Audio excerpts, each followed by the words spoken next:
पिता, पुत्र और पवित्र आत्मा एक सच्चे परमेश्वर की स्तुति और महिमा हो, अब और सर्वदा। आमीन। सबसे अच्छी बात है कि आरंभ करने से पहले मैं आप सबों को क्रिसमस और नए साल की शुभकामनाएं कहूं। यह फिर से क्रिसमस का समय है।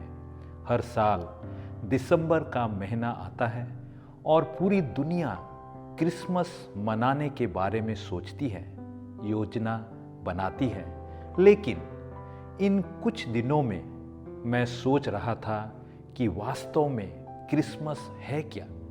हम किसे मना रहे हैं? हम क्या मना रहे हैं? और हम क्यों मना रहे हैं? हम वास्तव में एक बच्चे के जन्म का उत्सव मना रहे हैं। वह बच्चा जो एक चरनी में था, एक नन्हा शिशु।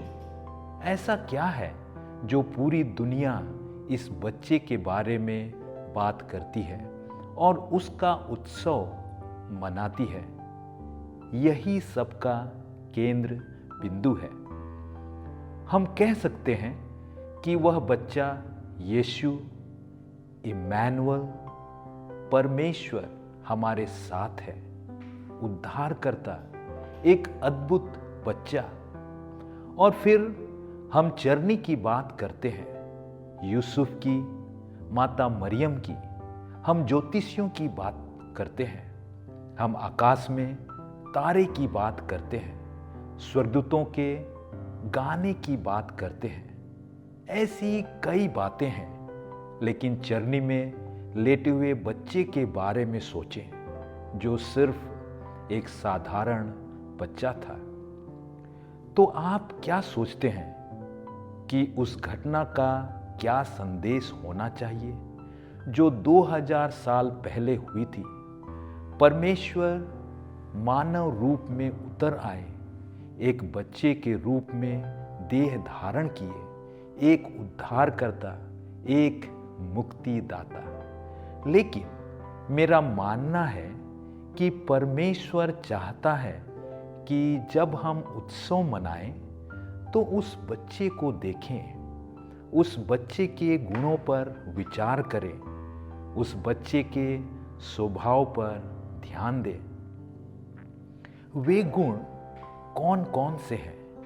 नम्रता, विश्वास, भरोसा, निर्दोषता, जोखिम उठाने और खुला हृदय और संवेदनशील होने की तत्परता, सरलता।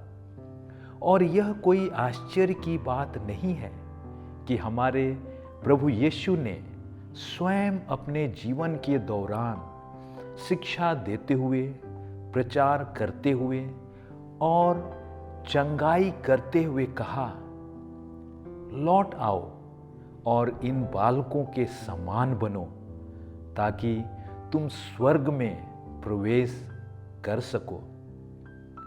तो क्या मैं आपसे यह पूछ सकता हूं कि इस त्योहार के दौरान जब हम ढेर सारे गीत गाते हैं, कैरोल्स गाते हैं, चमचमाती रोशनी और सजी हुई कलीसिया भवन और घरों के बीच उत्सव मनाते हैं, उपहार देते हैं, केक काटते हैं, क्या आप कृपया इस पर विचार करेंगे? क्या मेरे अंदर ये गुण हैं?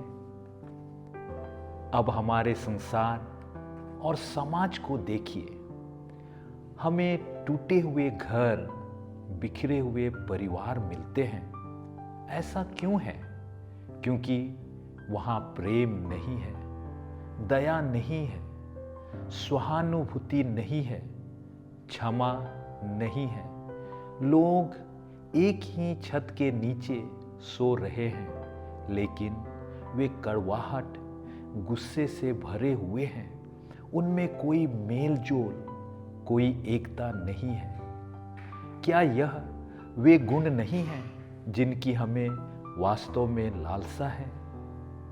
यहाँ तक कि जब हम एक बड़ी भीड़ में ढेर सारे लोगों के बीच उत्सव मना रहे होते हैं, सुंदर दिखते हैं, सुंदर कपड़े पहनते हैं और हर चीज को बहुत व्यवस्थित और सुंदर ढंग से करते हैं, क्या हमें फिर भी अकेलापन महसूस नहीं होता? क्या हमें ऐसा नहीं लगता कि हमें प्यार नहीं मिला, हमें माफ नहीं किया गया, हमें छोड़ दिया गया है? हमारे घर टूटे हुए हैं, माता पिता, पिता, माँ, बहनें, भाई एक दूसरे से प्रेम नहीं कर पा रहे हैं, एक नहीं हो पा रहे हैं। तो यह इसी प्रकार का उत्सव है जिसकी ओर परमेश्वर हमें इशारा कर रहे हैं कि जब हम इस बच्चे का उत्सव मनाएं तो हमें यह ध्यान रखना चाहिए कि हम अधिक प्रेम, अधिक आनंद, अधिक शांति, क्षमा, दया और करुणा फैलाएं। ऐसा संसार बनाएं जो बहुत शांति और मेल जोल के साथ जी सके, भले ही वह केवल एक छोटे से घर ही में क्यों ना हो।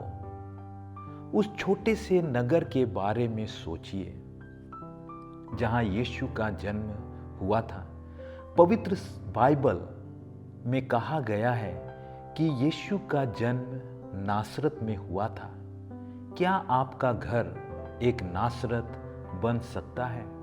क्या आपका परिवार एक नासरत बन सकता है? क्या आपका व्यक्तिगत जीवन एक नासरत बन सकता है?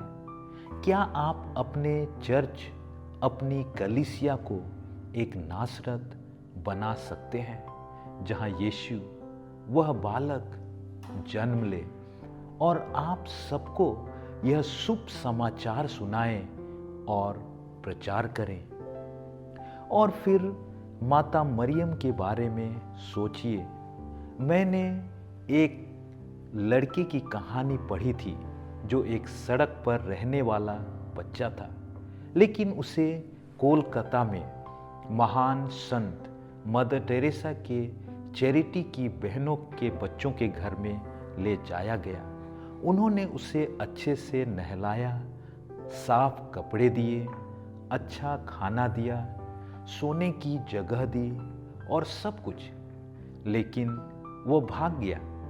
फिर किसी और ने उस लड़के को सड़क पर पाया और बहनों को सौंप दिया। बहनें उसे फिर से घर ले आईं, नहलाया, साफ कपड़े दिए और कहा, यह तुम्हारा घर है। और फिर मदर टेरेसा ने अपनी बहनों से कहा, यदि यह लड़का फिर से भाग जाए तो कृपया उसका पीछा करना और पता लगाना कि वह कहाँ जा रहा है और क्या कर रहा है। और देखो, यह तीसरी बार भी भाग गया। बहनों ने उसका पीछा किया और जब उन्होंने उसका पीछा किया तो वह एक पेड़ के नीचे गया जहां एक बुजुर्ग महिला खाना बना रही थी। एक अस्थायी चूल्हा बनाया हुआ था।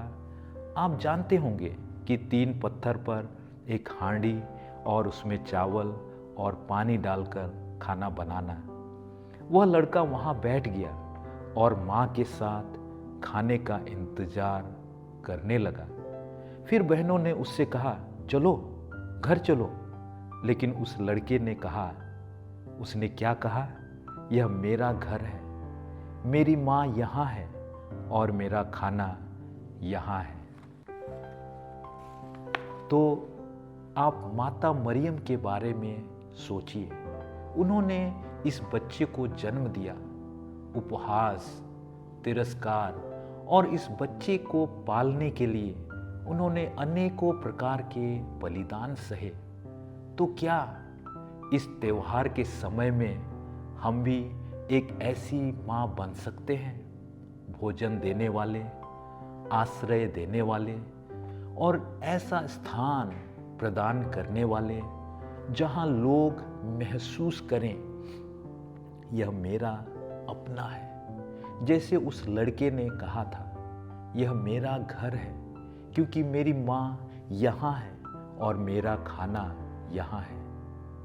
मैं आशा करता हूँ और प्रार्थना करता हूँ कि हम इन विचारों पर मनन करें और ऐसे लोग बने जो यीशु मसीह के आगमन का उत्सव पूरी सच्चाई और ईमानदारी से मनाएं, एक दूसरे से प्रेम करें, एक दूसरे को गले लगाएं, एक दूसरे को क्षमा करें और इस प्रेम और दया को और अधिक बांटें, ताकि हम एक ऐसा परिवार, एक ऐसा घर, एक ऐसा समाज और एक ऐसा राष्ट्र बन सके जिसमें मेलजोल हो, लोग एक साथ मिलकर रहें, एक दूसरे को सहारा दें और भविष्य के लिए आशा जगाएं।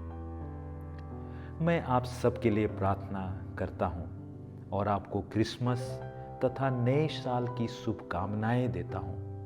परमेश्वर जिन्होंने हमें उद्धारकर्ता यीशु दिया, जैसा कि उन्होंने कहा, परमेश्वर ने संसार से ऐसा प्रेम किया कि उसने अपना एक लौता पुत्र दे दिया। और मैं प्रार्थना करता हूँ कि यह यीशु आपके जीवन में आज इस त्योहार के समय और नए साल में भी आलिंगन, आनंद और शांति बनकर आए। आमीन।